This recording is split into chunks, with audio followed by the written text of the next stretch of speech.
আজি আৰু এটা বৰমালা প্ৰিজাৰ্ভেশ্যনৰ ভিডিঅ' লৈ আহিছোঁ। হাতত থকা ফুলখিনি দেখিতো গম পাইছেই চাগে। এইখিনি হৈছে ফুলখিনি।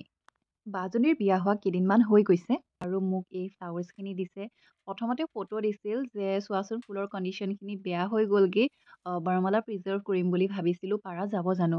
মই ক'লোঁ দি পঠোৱা, যি ফ্লাৱাৰ্ছ আছে গোটেইখিনি দি পঠোৱা, তাৰে মই ভাল ভালখিনি বাছি ল'ম। আৰু এইখিনি দেখিছে নহয় কিমান বেয়া হৈ গৈছে ফুলখিনি। তাৰ পৰা মই ভালখিনি বাছি লৈছোঁ আৰু ইয়াৰ লগতে গেন্ধাৰী ফুলৰ মালা দুডালো দি পঠাইছিল। কৈছে দুইখিনি মিলাই পেলাই যি পাৰা ভালকে বনাই দিবা। আৰু ময়ো ক'লোঁ একদম নিশ্চিন্ত হৈ থাকা বা মই ধুনীয়াকৈ বনাই দিবলৈ কাৰণে চেষ্টা কৰিম। আৰু মালাডালৰ লগত পাৰ্ল কেইটামান আছিল, সেইখিনিও মই লৈছোঁ। আৰু এতিয়া মই মানে মোৰে এটা ডিজাইন দিছিলে যে এনেকুৱা নিচিনাকেই বনাই দিবা। তাতে আছিল বেজটো হোৱাইট আৰু এটা চাইডে ফ্লাৱাৰ্ছ আছিল আৰু এটা চাইডে ফটোখন আৰু নেমটো। ঠিক তেনেকৈ বনাব দিছিল আৰু মই ফাৰ্ষ্টে চাই লৈছোঁ যে এনেকৈ দিলে ভাল লাগিবনে নাই। ফাৰ্ষ্টে মিলাই লৈছিলোঁ। আৰু এইখন হৈছে মৌলখন আৰু এইফালে মই ৰেজিনখিনি মিক্স কৰি ল'লোঁ আৰু এইফালে মই মিলাই লৈছোঁ কেনেকুৱাকৈ মানে কেনেকুৱা পেটাৰ্ণত মই বনাম। আৰু ওপৰত আৰু তলত পাৰ্লখিনি দি দিছোঁ। একদম চেণ্টাৰত দিছোঁ গেন্ধাৰী ফুলৰ মালাখিনিৰ টুকুৰা টুকুৰি কৰি দিছোঁ আৰু এটা চাইডে দিছোঁ ৰ'ছৰ পেটেলছখিনি আৰু এটা চাইডে হোৱাইট কৰি ৰাখিছোঁ। তাৰ ওপৰত দিছোঁ ছেকেণ্ড লেয়াৰটো ৰেজিনৰ এটা মানে বেছ কোট মই লগাই থৈ দিছিলোঁ। তাৰপিছত দিলোঁ ছেকেণ্ড লেয়াৰটো আৰু বাবলছখিনি পপ কৰিবলৈ কাৰণে এইটো মই স্প্ৰে ব্যৱহাৰ কৰিছোঁ। এইখিনিতে এটা কথা কৈ থৈ দিওঁ, যিসকলে নতুনকৈ বিয়া হৈছা বা বহুত আগতেই বিয়া হৈছা, তোমালোকৰ যদি বৰমালাডাল আছে আৰু যদি প্ৰিজাৰ্ভ কৰিব বিচাৰা ফৰ লাইফ টাইম এটা ধুনীয়া ডিজাইনত, তেনেহ'লে মোলৈ দি পঠাব পাৰা। আৰু যোগাযোগ কৰিবলৈ কাৰণে কণ্টেক্ট নাম্বাৰটো এয়া স্ক্ৰীণত দি থৈ দিছোঁ। ইয়াতে মোক কণ্টেক্ট কৰিব পাৰিবা।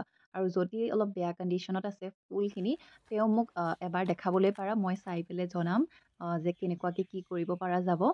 আৰু এইখিনি মই ছেকেণ্ড লেয়াৰটো দি থৈ দিয়াৰ পিছত এৰাতি কমপ্লিট শুকাবলৈ কাৰণে দি থৈ দিছিলোঁ। আৰু নেক্সট ডে মৰ্ণিং ডিম'ল্ড কৰি ল'লোঁ। আৰু দেখিব পাৰিছে নহয় এটা ধুনীয়া গ্লাছ ফিনিছ টাইপ হৈ আছে, কিন্তু এইটো ইয়াৰ ওপৰত আৰু এটা লেয়াৰ দিব লাগিব। ষ্টেণ্ডিং নকৰোঁ বুলি ভাবিছোঁ, কাৰণ গোটেইখিনি মিহিয়ে হৈ আছে দেখিব পাৰিছে। ছাইডখিনিত অকণমান মানে অলপমান ওখৰ মুখৰা হৈ আছে, সেইখিনি মই ষ্টেণ্ডিং কৰি ল'ম আৰু তাৰ ওপৰত একদম টপ কোটটো দি দিম। আৰু এই টেমাটো দেখি ধৰিব পাৰিছে চাগে ইয়াতে কি আছে। ধৰিব নোৱাৰিবও পাৰে বাৰু যদি মোৰ আগৰ ভিডিঅ' চোৱা নাই। মই এটা ৰীলত মানে দিছিলোঁ শ্বৰ্ট ভিডিঅ' কৰি যে কেঁচা ফুল কেনেকৈ মই শুকুৱাওঁ মোৰ ৰেজিন আৰ্টৰ বাবে, মই সেইটো এটা ভিডিঅ' দেখাইছিলোঁ। দাদাজনৰ বিয়া হোৱা ৩ দিনমান হৈছে আৰু তেখেতৰ এই ফ্ৰেছ বৰমালাযোৰ মোলৈ দি পঠাইছে এটা ধুনীয়া ডিজাইনত প্ৰিজাৰ্ভ কৰি দিবলৈ কাৰণে। আৰু যিহেতু ফ্লাৱাৰ্ছখিনি ধুনীয়া কণ্ডিশ্যনত আছে, সেইকাৰণে মই ইয়াক লগালগ ড্ৰাই কৰি ল'লোঁ। কি প্ৰচেছত ড্ৰাই কৰিলোঁ যদি জানিব বিচাৰিছে কমেণ্ট কৰিব, মই ভিডিঅ' কৰিম নেক্সট ভিডিঅ'ত বাৰু মই লৈ আহিম।